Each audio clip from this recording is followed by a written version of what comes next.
Los cristianos creen que el máximo símbolo místico de la divinidad de Cristo que se les ha otorgado es la Cena del Señor, llamada a menudo Eucaristía o Acción de Gracias.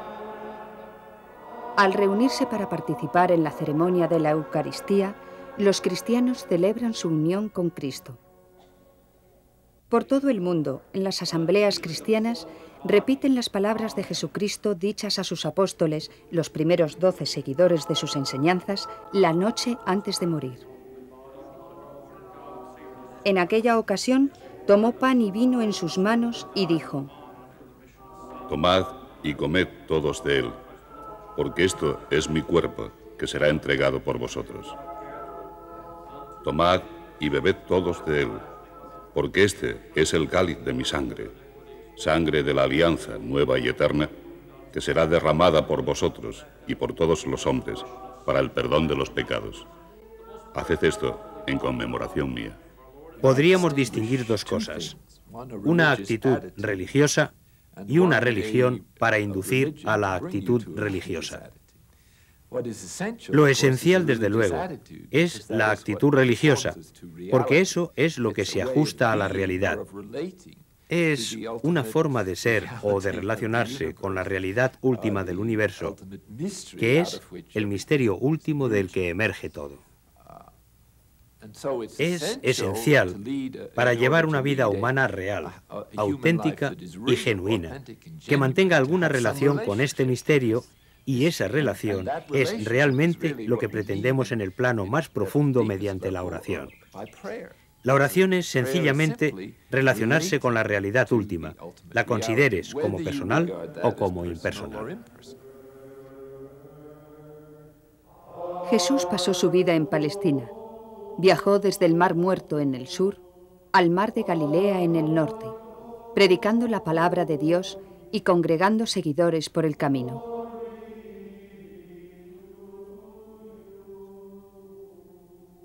Pasó tiempo en Jerusalén. La vieja ciudad amurallada conserva todavía un sabor bíblico. Muchos de los lugares asociados a la vida de Cristo se hallan cerca de aquí: el Monte de los Olivos, el huerto de Getsemaní, cerca de donde se celebró la última cena. El Muro de las Lamentaciones, parte del segundo templo de los judíos que Jesús, sin duda, visitó y donde aprendió de los rabinos. También en Jerusalén se hallan las 14 estaciones del Vía Crucis. Se cree que son los lugares de los acontecimientos que precedieron a la muerte y resurrección de Jesús. Están localizados a lo largo de la Vía Dolorosa, en la vieja ciudad amurallada. Existe alguna duda sobre la precisión histórica de la localización exacta de estos acontecimientos, pero tuvieron lugar en la ciudad antigua y los peregrinos cristianos han seguido este recorrido durante cientos de años. La primera estación está donde se cree que Jesús fue juzgado por los romanos por sus enseñanzas religiosas y políticas. Fue condenado y azotado en la segunda estación. En la tercera, cayó por primera vez mientras llevaba la cruz a la que iba a ser clavado. Las 5 últimas estaciones donde Cristo fue crucificado están ubicadas en la Basílica del Santo Sepulcro. Los acontecimientos de la crucifixión y entierro están representados en este mosaico en la pared de la iglesia. Peregrinos de todo el mundo vienen aquí a visitar el sepulcro. Tras la muerte de Jesús, el cristianismo comenzó a propagarse. Id, pues, y enseñad a todas las naciones. La riqueza de las tradiciones del cristianismo se debe en gran parte a las numerosas culturas con las que ha entrado en contacto. Es la religión predominante en Europa y en extensas áreas de América del Norte y del Sur. A medida que se propagaba, cada cultura que el cristianismo abrazaba añadía su propia impronta a los rituales originales.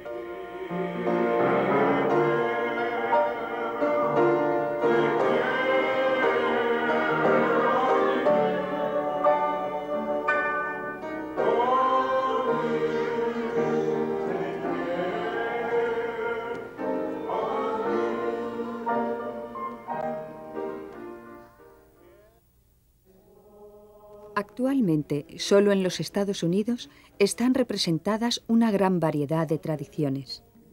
En un extremo del espectro se encuentran las tradiciones contemplativas o monásticas, que se remontan al siglo III o IV y practicadas todavía por un pequeño número de cristianos, principalmente católicos.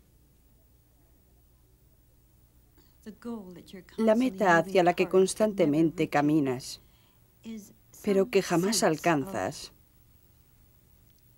es cierto sentido de unión con el ser último, al que yo llamaría Dios. Y es una revelación constante, supongo, el movimiento del Espíritu en mi propia vida para mostrarme a mí misma, como un reflejo exacto, donde me veo a mí misma reflejada en Cristo, que es el paradigma de la revelación de Dios. Aquí, monjes y monjas renuncian a las comodidades de la vida mundana para seguir una experiencia personal de la naturaleza de Cristo, que ellos creen que reside en cada persona. Pero por diversas circunstancias históricas, la tradición viva de la vida contemplativa desapareció de la mayoría de las tradiciones cristianas.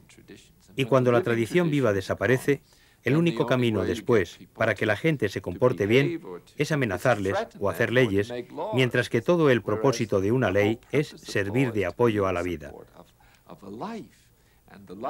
La vida trasciende la ley y, desde luego, como dice Pablo, los cristianos no tienen necesidad de ley. Sabes lo que tienes que hacer porque te nace de dentro. El objeto de profesar en un monasterio es, por supuesto, el desarrollo espiritual, por conceptualizado que esté, y la integración de las cualidades humanas de cada persona en la potencialidad divina.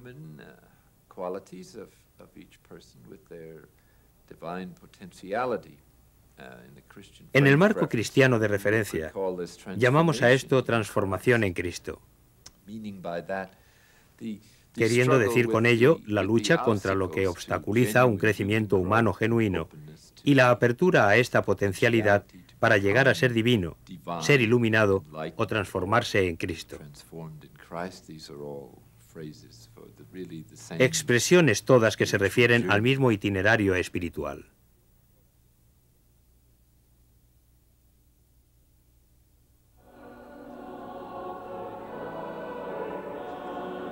La forma más extendida del cristianismo es el catolicismo. Más de 800 millones de personas están bautizadas dentro de la Iglesia Católica. Sus seguidores creen que la Iglesia Católica es la Iglesia que Jesucristo fundó. El Papa es reconocido como guía de la Iglesia Católica. El Papa y los obispos de la Iglesia Católica afirman la sucesión directa por nombramiento desde los apóstoles. A lo largo de su historia, el catolicismo ha detentado un gran poder religioso y político, primero en Europa y después a través de su obra misionera en gran parte del resto del mundo. Durante la Edad Media, la Iglesia Católica levantó catedrales magníficas por toda Europa, como las de Notre Dame y Chartres, ambas en Francia, como testimonio del poder de Dios en la tierra. En el siglo XI hubo una división entre los creyentes cristianos de Oriente y los de Occidente. La facción occidental se quedó en la Iglesia Católica, mientras que la oriental se convirtió en la ortodoxa oriental, que afirma también descender directamente de Jesús y los apóstoles. La ortodoxia basa su vida en las tradiciones vivas que se remontan a Cristo y a los apóstoles. Las enseñanzas de Cristo y aquella proclamación de la buena nueva del nacimiento, muerte y resurrección de Cristo que se mandó proclamar al mundo entero. Por tanto, toda la vida de la Iglesia ortodoxa es, por una parte, una expresión de la acción de gracias, porque Dios haya enviado a su Hijo al mundo para redimir al hombre. para volver a poner al hombre en su sitio dentro de la creación y, por consiguiente, para restaurar la propia creación.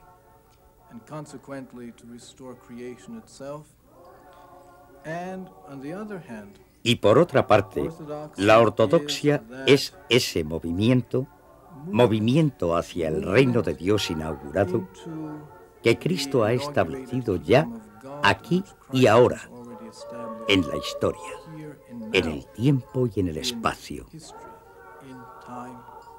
y que llegará a su plenitud con la segunda venida. Un aspecto central de la tradición de la oración en la Iglesia ortodoxa reside en la contemplación. Para el ortodoxo, la contemplación se debe entender en un sentido muy amplio. Es oración, es dominio de la mente y del cuerpo. Pero la contemplación se aplica en la vida. Por tanto, la contemplación y la oración no se reservan solo para la Iglesia, solo para el oratorio, solo para permanecer de pie frente al icono. La oración que la contemplación debe llevar a cabo en cada faceta de la vida, seamos padres, niños o trabajadores. Lo que somos en el mundo se convierte en vehículo, en medio para la contemplación.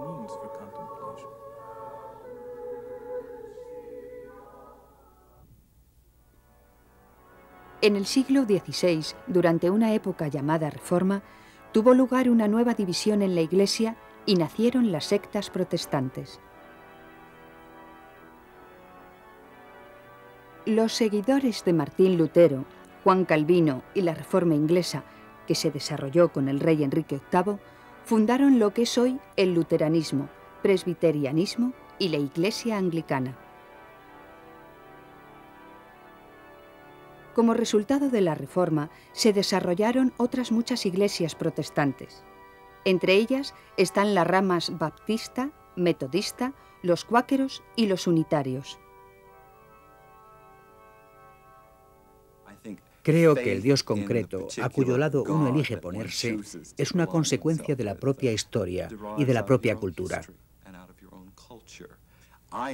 Yo soy cristiano, en parte porque soy negro, y porque la historia que mi pueblo y yo hemos vivido acepta el cristianismo y el Dios que se revela por medio del cristianismo como un medio útil para sobrevivir a la realidad de la muerte, a la realidad de ser negro en una cultura blanca, a la realidad de ser descendientes de esclavos.